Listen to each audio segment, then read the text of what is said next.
জনাব তারেক রহমান, আপনি লন্ডনে ছিলেন, আপনি এখনো বাংলাদেশকে বুঝতে শিখেন নাই। অন্তত 17 বছর আপনি লন্ডন ছিলেন, অন্তত আপনি 17 মাস সময় নেন বাংলাদেশের রাজনীতিকে বোঝার জন্য।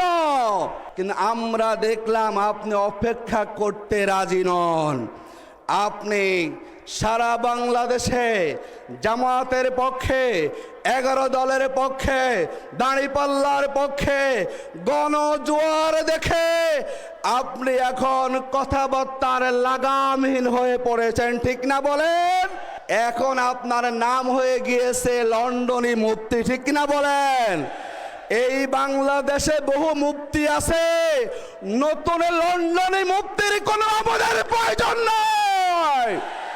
লন্ডনে মুফতির জায়গায় লন্ডনে হতে পারে 56,000 বর্গ মাইলে বিনা পড়ালেখায় কোন মুফতিকে জনগণ মানতে রাজি নয়।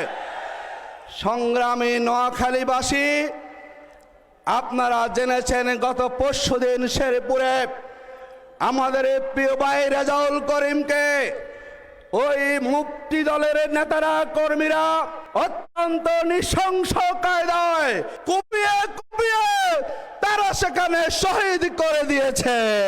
আমরা জামাত ইসলামী জায়গায় বলতে চাই, আমরা নতুন বাংলাদেশকে ধারণ করে আমরা ইনসাফের বাংলাদেশ গড়তে চাই, আমরা কল্যাণ রাষ্ট্র গঠন করতে চাই। ওই সন্ত্রাসী করে বাংলাদেশের রাজনীতিকে 26-এর 5ই আগস্টের পরে জনগণ ঘৃণা বলে প্রত্যাখ্যান করা শুরু করেছে। এখন সবাই বলে বাংলাদেশে নাকি একটা দল তারা মুসলেকা দিয়ে এসেছে, ঠিক না বলেন?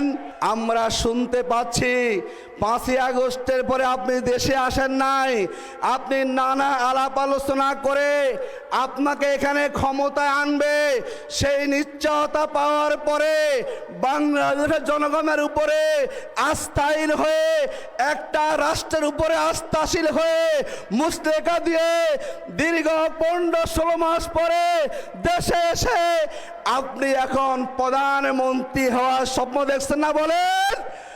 বাংলাদেশের জনগণ 17 বছরের পলাতক কোন ব্যক্তিকে এবার আর প্রধানমন্ত্রী বানাবে না।